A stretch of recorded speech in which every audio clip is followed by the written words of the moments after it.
ఇది నా చివరి రోజు అయినప్పటికీ ఇంపార్టెంట్ సబ్జెక్ట్ కాబట్టి మాట్లాడుతున్నాను అధ్యక్ష.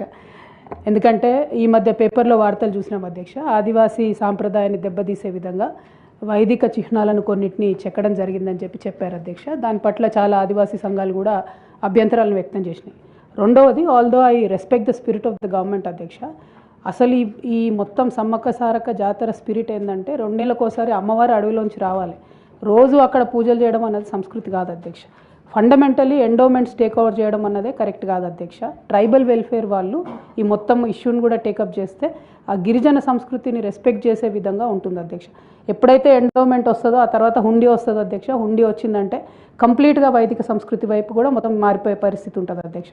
అటువంటి పరిస్థితి రాకుండా దయచేసి గిరిజన ఆదివాసీ సంస్కృతులను గౌరవిస్తూ ఉండే విధంగా సౌకర్యాలు కల్పిద్దాం అధ్యక్ష. But on a permanent basis అక్కడ పెద్ద పెద్ద కన్స్ట్రక్షన్స్ రావడం, ఒకటి ఫారెస్ట్ అధ్యక్ష, 2 టోటల్ సమ్మక్క సారక్క జాతర యొక్క ఆలోచన విధానానికి సంపూర్ణంగా వ్యతిరేకం అధ్యక్ష. I just wanted to put that point across. Thank you.